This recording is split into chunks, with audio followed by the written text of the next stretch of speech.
Hello friends, नमस्कार। मेरा नाम है सत्येंद्र। दोस्तों, आज हम करेंगे वोकैबुलरी क्लास। दोस्तों, आज हमारा वोकैबुलरी क्लास सीरीज का ये सेकंड पार्ट है। जिन दोस्तों ने फर्स्ट क्लास को नहीं देखा है, प्लीज़ डिस्क्रिप्शन बॉक्स में जाकर क्लास 1 को ज़रूर देखिए। वो जो 50 वर्ड्स हैं और आज के जो 50 वर्ड्स हम करने जा रहे हैं, ये 100 वर्ड्स आपकी डेली इंग्लिश का जो लेवल है उसको बहुत ज़्यादा इंक्रीज़ कर देंगे। ड्रास्टिकली चेंज आएगा आपकी इंग्लिश में और आपकी वोकैब पावर बहुत इंक्रीज़ हो जाएगी। दोस्तों, जो ट्रिक हम यहाँ पे यूज़ कर रहे हैं वो ये है कि अगर आप कोई भी एक सेंटेंस यूज़ करते हैं, कोई भी एक वर्ड यूज़ करते हैं, that you are a genuine person, तो मैं जाहिर सी बात है जानना चाहूँगा कि जेन्युइन जो है उसका मतलब है सच्चा। तो दोस्तों, जेन्युइन का ऑपोजिट होता है फेक। सो अगर आप किसी को कहना चाहें कि तुम नकली इंसान हो तो आप कह सकते हैं you are a fake person, you are fake. तो दोस्तों, इसी के साथ हम स्टार्ट करते हैं आज की इस वीडियो को। और आज हमारे जो 50 वर्ड्स हैं, अगेन वो डेली यूज के वर्ड्स हैं और बहुत इंपॉर्टेंट होंगे आपकी स्पोकन इंग्लिश के लिए। तो दोस्तों, हमारा पहला वर्ड है पोलाइट, दूसरा है रूड। दोस्तों, अगर आप बहुत विनम्र हैं तो आप क्या हैं? पोलाइट हैं। अगर आप बहुत ही रूखे स्वभाव के हैं तो कोई भी कह सकता है ही इज वेरी रूड। तो रूड जो होता है वो होता है पोलाइट का ऑपोजिट।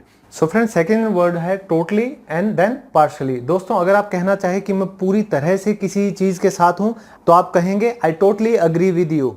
और अगर आप पूरी तरह से एग्री नहीं करते किसी के साथ किसी की बात पे तो आप कह सकते हैं आई पार्शली अग्री विद यू। मतलब मैं पूरी तरह से आपके साथ सहमत नहीं हूं, लेकिन कुछ कुछ बातें आपकी सही भी हैं। तो नेक्स्ट है दोस्तों फ्रंट एंड रियर। फ्रंट होता है दोस्तों सामने वाला, फ्रंट गियर हो सकता है, फ्रंट सीट हो सकता है। रियर होता है पीछे वाला। तो अगर आप गाड़ी की बात करें, जो आगे की जो दो सीट होती हैं वो होती हैं फ्रंट सीट, और जो पीछे की सीटें होती हैं वो होती हैं हमारी रियर सीट। नेक्स्ट है दोस्तों एक्सेप्ट और रिजेक्ट। अगर मान लो आप किसी को प्रपोज करने जा रहे हैं, आपका प्रपोजल वो एक्सेप्ट कर लेता है या कर लेती है, तो आप कह सकते हैं कि she has accepted my proposal. लेकिन अनफॉर्चुनेटली अगर रिजेक्ट हो जाए तो भी आप बता सकते हैं अपने दोस्तों को कि she has rejected my proposal. So next है दोस्तों स्पेशल एंड देन है ऑर्डिनरी। तो दोस्तों, अगर आपकी लाइफ में कोई बहुत ही स्पेशल पर्सन है तो आप कह सकते हैं he is very special in my life.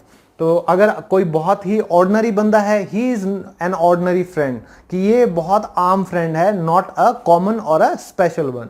Next है दोस्तों सॉफ्ट और रफ। सॉफ्ट कह सकते हैं बहुत ही मीठा बोलने वाला। तो अगर आप किसी को कहना चाहें he is very soft spoken, तो वो बहुत ही मितभाषी है, मीठा बोलने वाला है। या आप कह सकते हैं कि he is very rough in language, तो उसको पता नहीं कि कैसे बात की जाती है। And he is too harsh, तो आप ये भी कह सकते हैं। नेक्स्ट है दोस्तों अर्बन एंड रूरल। दोस्तों, शहरों के लिए हम यूज करते हैं अर्बन का और गांव के लिए हम यूज करते हैं रूरल का।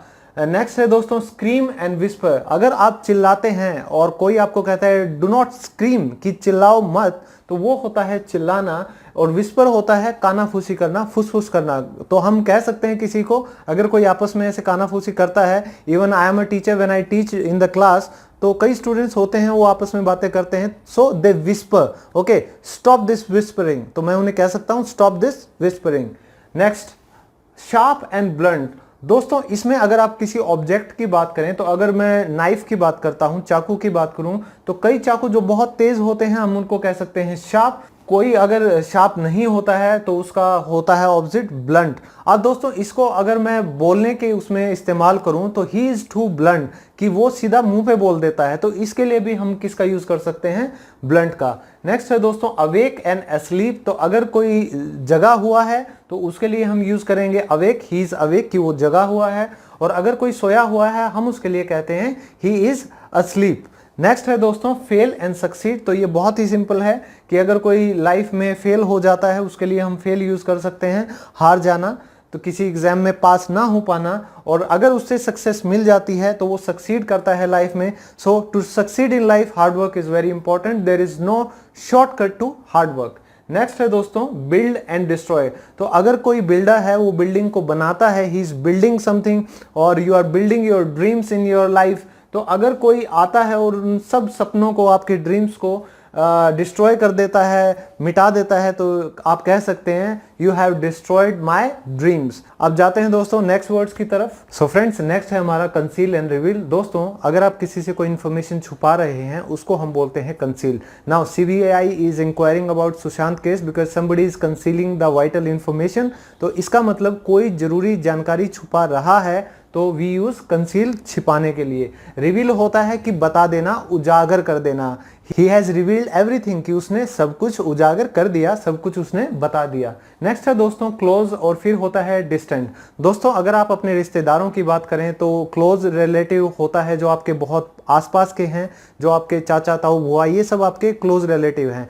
लेकिन पापा की, बुआ की बेटी का हस्बैंड, ये सारी चीजें किस में आ जाती हैं? डिस्टेंट रिलेटिव में। तो आप कह सकते हैं he is my close friend, he is my close relative, he is my distant friend, he is my distant relative. तो दोस्तों नेक्स्ट है हमारा कंबाइन। कंबाइन होता है किसी भी चीजों को जोड़ना। नेक्स्ट है सेपरेट। सेपरेट होता है उन चीजों को आपस में अलग अलग करना। अब है फ्रेश और स्टेल। तो अगर आप सब्जियां लेके आते हैं, वेजिटेबल्स लेकर आते हैं, तो आप कह सकते हैं कि these vegetables are looking fresh, कि ये सब्जियां फ्रेश दिख रही हैं, ताज़ा दिख रही हैं। स्टेल होता है दोस्तों बासी। तो अगर आप खाने के लिए भी बोलना चाहें कि ये खाना बासी है, ये सब्जियां बासी हैं, फ्रेश नहीं है, तो उसका ऑपोजिट होगा stale. These vegetables are not fresh, और नॉट फ्रेश की जगह आप यूज कर सकते हैं स्टेल। नेक्स्ट है दोस्तों बोल्ड एंड टिमिड। दोस्तों बोल्ड को हम बी से बोल्ड, बी से ब्रेव, आप इसको ऐसे भी याद रख सकते हैं। जो बहादुर हो, जो कि मुश्किल डिसीजंस लेने में हिचकिचाए नहीं, तो वो होता है बोल्ड। आपने सुना होगा कि he has taken a very bold decision, तो वो बोल्ड डिसीजन होता है कि बहुत ही बहादुरी वाला काम। उसका ऑपोजिट है दोस्तों टिमिड। टिमिड आप समझ सकते हैं कि कोई बहादुर होता है तो कोई कायर होता है।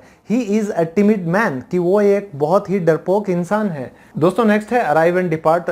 फ्रेंड्स अगर हम बस की बात करें, ट्रेन की बात करें, एरोप्लेन्स की बात करें, तो आपने देखा होगा अराइवल जो है सेक्शन अलग होता है एयरपोर्ट्स पे, डिपार्चर जो है वो सेक्शन अलग होता है। तो अराइवल का मतलब होता है आगमन, ओके। डिपार्ट का मतलब होता है कि प्रस्थान। तो अगर कोई ट्रेन आ रही है तो हम कहते हैं कि the train will arrive at 4 PM, कि ये ट्रेन शाम को 4 बजे आएगी। अगर डिपार्ट की बात करें कि ये ट्रेन कब जाएगी, the train will depart at 4 PM, कि ये ट्रेन शाम को 4 बजे जाएगी। और किस प्लेटफॉर्म नंबर से, वो आप जाके स्टेशन पे पता कर सकते हैं। नेक्स्ट है दोस्तों कैप्टिव और फ्री। कैप्टिव होता है दोस्तों बंधक बना लेना। जैसे हमारे एयरफोर्स के पायलट जो थे, उनको बंधक बना लिया था पाकिस्तान ने, तो ही वॉज हेल्ड कैप्टिव, कि उन्हें बंधक बना लिया था। Next is free, he was set free, कि बाद में उन्हें छोड़ दिया गया। तो ये होगा हमारा कैप्टिव और फ्री का। अजार होता है दोस्तों आधा खुला हुआ, हाफ क्लोज्ड भी बोल सकते हैं, या आप उसको हाफ ओपन भी बोल सकते हैं। दोस्तों अगर आपके घर का दरवाजा, आपके कमरे का दरवाजा आधा खुला हुआ है तो हम उसको बोलते हैं अजार, और अगर वो पूरी तरह से बंद हो तो उसको हम बोलेंगे क्लोज। नेक्स्ट बहुत ही इंपॉर्टेंट है दोस्तों डस्क एंड डॉन।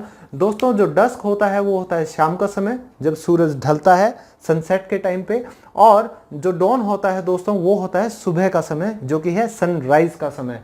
नेक्स्ट है फ्रेंड्स फ्लोट एंड सिंक। दोस्तों अगर पानी के ऊपर कोई चीज तैर रही है तो आप उसको बोलेंगे फ्लोट, और अगर वो चीज डूब जाती है तो आप उसको बोलेंगे सिंक। अगर आप खुद भी डूब रहे हैं तो आप कह सकते हैं कि I am sinking, please help me, लेकिन आपकी आवाज सुनने तक हो सकता है आप डूब जाएं, तो प्लीज ऐसी गलती ना कीजिए। नेक्स्ट है दोस्तों फॉरगेट, और फिर है रिमेंबर। दोस्तों अगर आप किसी को भूल गए हैं या जानबूझकर भूलना चाहते हैं, I am trying to forget you, I am trying to forget him, इसका मतलब आप भूल रहे हैं। तो फॉरगेट होता है भूल जाना, रिमेंबर होता है याद करना। I am not able to remember your name, I am not able to recall your name. तो ये दोस्तों दोनों वर्ड्स हम यूज कर सकते हैं, रिमेंबर एंड रिकॉल। फिर है दोस्तों एनकरेज एंड डिस्करेज। अगर आप किसी को मोटिवेट करते हैं, like if I am motivating you for speaking in English and become a very fluent speaker, it means I am encouraging you, मैं आपको प्रोत्साहन दे रहा हूं। और उसका ऑपोजिट होता है दोस्तों डिस्करेज करना। अगर मैं कहूं कि without learning all the grammar rules you can never speak English, तो ये होता है दोस्तों डिस्करेज करना, किसी को डिमोटिवेट करना। तो वो है हमारा discourage. Last but not the least clever and gullible. दोस्तों क्लेवर होता है चतुर, जो बहुत ही डेढ़शाना हो, उसको हम बोलेंगे ही इज वेरी क्लेवर। तो गलिबल होता है दोस्तों मासूम, मुझ जैसा बिल्कुल मासूम।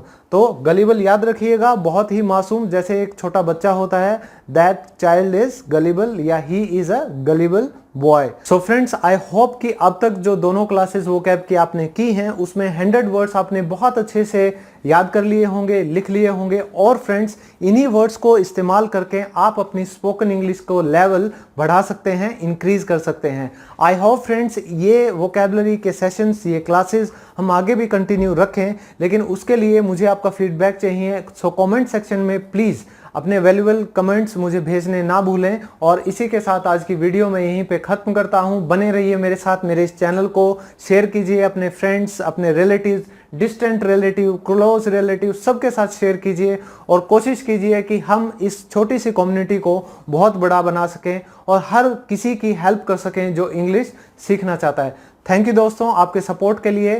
Take care, bye bye.